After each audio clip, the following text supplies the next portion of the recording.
Bonjour à tous et bienvenue sur la chaîne d'Effet Compté. Aujourd'hui, je pense à un sujet qui peut sembler technique en apparence, mais que je crois crucial pour ceux qui souhaitent concrètement construire une vie ici à Monaco. Prendre connaissance de la composition d'une fiche des payes et des principales rubriques à connaître. On part donc pour un salary check. Et avant le générique, un merci spécial à mon amie Lucie qui a mis à disposition les matériels pour cette vidéo. Une vraie fiche des payes de l'année 2024. Rassurez-vous si vous craignez qu'elle soit datée par rapport à nous, ici en 2026. Sachez que peu ou rien n'a changé.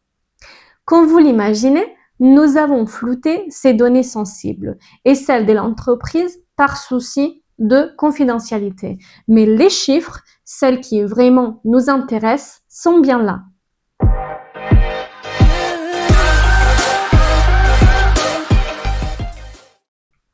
Commençons par ce qui saute aux yeux. À Monaco, tout est assez simple, même une fiche des payes. Une seule page bien divisée en blocs où un simple coup d'œil suffit pour tout contrôler et toucher du doigt votre futur en principauté. Regardons les données en haut à gauche. Observez l'adresse de notre Lucie. Le code postal est 06240 et correspond à Beau-Soleil. Pour ceux qui l'ignorent, Beau-Soleil, c'est la France, même s'il suffit souvent de traverser la rue pour se retrouver à Monaco. Et pourquoi je vous montre ça? Parce que je veux rassurer ceux qui craignent qu'une adresse étrangère soit un obstacle. Ce n'est pas le cas. Il n'est pas nécessaire de vivre à Monaco pour avoir un salaire monégasque. Beaucoup m'écrivent inquiets qu'une adresse hors frontalière puisse les pénaliser, mais la réalité est très différente. Énormément d'employés font la navette depuis l'Italie, genre depuis Ventimille ou Saint-Rémy, ou depuis les villes françaises entre Nice et Cannes. Certes, vivre à Monaco vous offre des avantages compétitifs et fiscaux dont nous parlerons dans une vidéo dédiée. Mais pour l'instant, sachez que, en réalité, ce n'est pas une obligation. En bref, tu travailles à Monaco, mais tu vis où tu le souhaites. Petite parenthèse, si vous voulez approfondir les règles des priorités à l'emploi et où il vaut mieux s'installer, vous trouverez les liens vers la vidéo dédiée en description. Déplaçons-nous maintenant vers la partie supérieure, blocs 2 et 3. Ici, tout est clair. Bloc 2, nous avons la période de référence du salaire et la date du paiement. Dans les blocs 3, à gauche, apparaissent les données de l'employeur.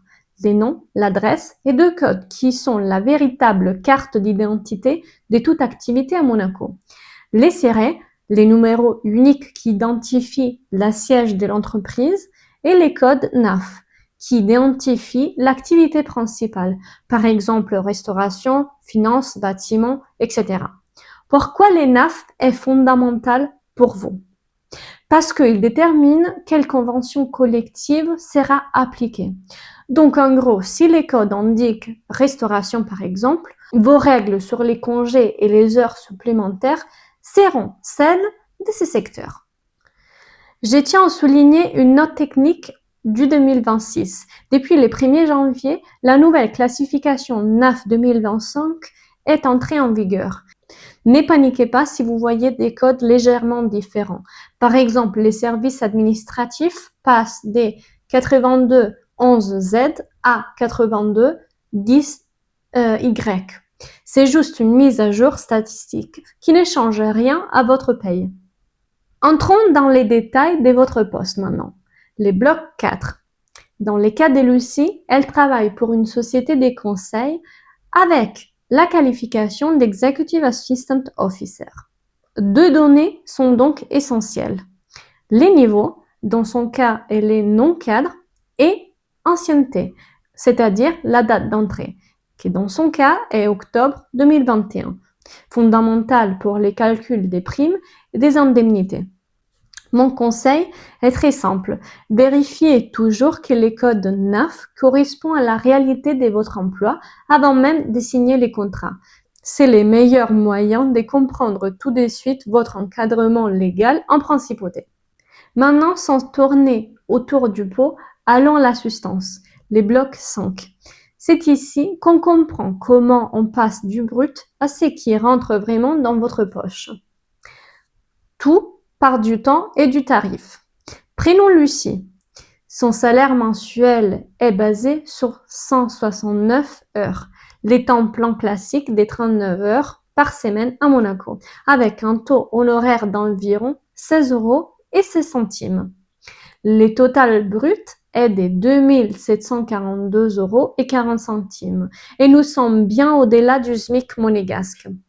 À ces chiffres s'ajoutent aussi 10 euros d'indemnité de télétravail. À ces propos, je vous fais une parenthèse utile. Si vous télétravaillez, vous avez droit à une indemnité d'utilisation du matériel d'environ 3,76 euros par jour effectif. Ça semble peu, mais c'est un droit. Rappelez-vous, toutefois, la limite légale, puisque le télétravail à Monaco ne peut pas dépasser les 2/3 de l'horaire hebdomadaire, c'est-à-dire un maximum de 3 jours par semaine pour un temps plein. Descendons aux retenues, santé, retraite et chômage. C'est là que Monaco bat la concurrence. En France ou en Italie, une grosse part disparaît entre brut et net.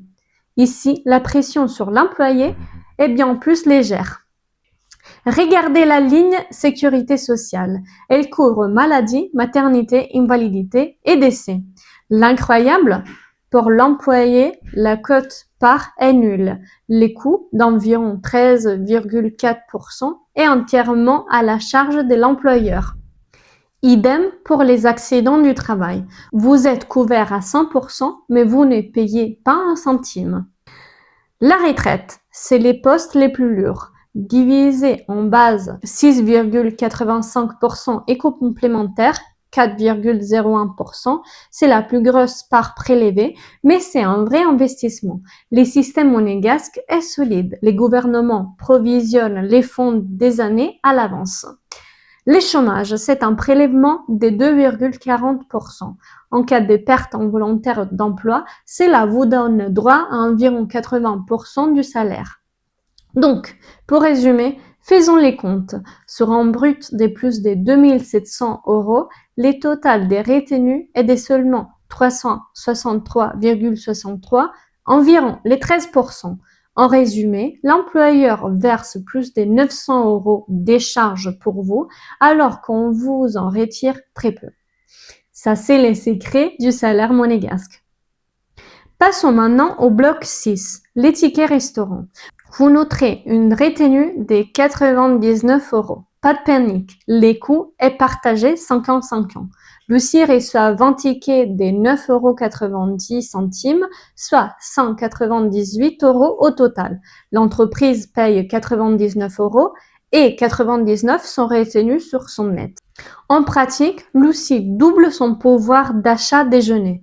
Conseil pratique pour économiser. À Monaco, un déjeuner formule du jour coûte entre 18 et 25 euros. Si vous êtes doué pour apporter votre gamelle, vous pouvez utiliser les tickets pour vos courses au supermarché pour un maximum de 25 euros par jour. Économiser 10 à 20 euros par jour sur 220 jours ouvrés, c'est 2500 euros à 4000 extra à la fin de l'année. Donc, faisons les blocs 8, les verdicts.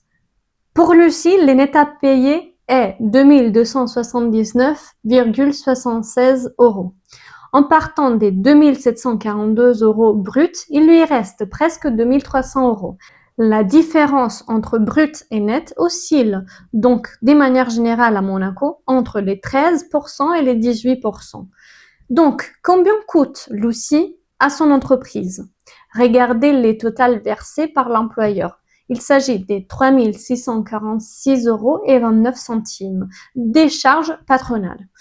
Monaco coûte cher aux entreprises, mais c'est ce qui permet de bien payer les salariés. Plus en bas, les blocs 9. Vous y voyez les cumulus annuels et une mention technique, l'échelon.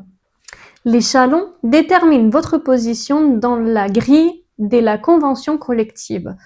Plus vous montez, ancienneté et en responsabilité, plus votre taux horaire minimum augmente par la loi. Attention par contre au vrai net. avant d'éclore l'impôt sur les revenus. Sur la fiche des payes, c'est marqué 0 €.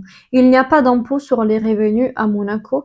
Et si vous vivez à Monaco, il n'y a aucun problème. Mais si vous résidez en France ou par exemple en Italie, faites attention parce que vous devrez faire votre déclaration d'impôt dans votre pays de résidence. Mon conseil est très simple. À la réception d'une promesse d'embauche, faites une simulation fiscale. Éliminez psychologiquement ces montants chaque mois pour ne pas avoir une surprise fiscale. Donc, félicitations à Lucie. En 2026, elle entame sa 5e année. Sa position se consolide, ses échelons grimpent. Elle est un carrefour. Continuer sa croissance interne ou utiliser cette expérience monégasque comme un tremplin. Avoir Monaco sur les CV est une assurance d'excellence. Petite curiosité puisque nous avons vu une société des conseils. Mais comment ces chiffres changeraient-ils dans une grande banque privée ou dans les yachtings par exemple? En conclusion, à Monaco, on gagne bien sa vie, mais la vraie valeur ajoutée, c'est vraiment la sécurité de l'emploi et une retraite solide. Ajoutez les aides maternelles, la maladie, l'hôpital. Si on ne regarde que les chiffres, on peut trouver pareil ailleurs. Mais en additionnant tous les avantages d'État et la faible pression fiscale, je n'ai pas trouvé de mieux. Et vous? Vous sentez-vous aussi protégé dans votre situation actuelle? Dites-le moi en commentaire. Pour aujourd'hui, on s'arrête là. Je tiens très sincèrement à remercier Lucie pour avoir permis cette étude des cas. Ceci est Effet Compté et nous, on se voit très bientôt pour une prochaine vidéo. Au revoir.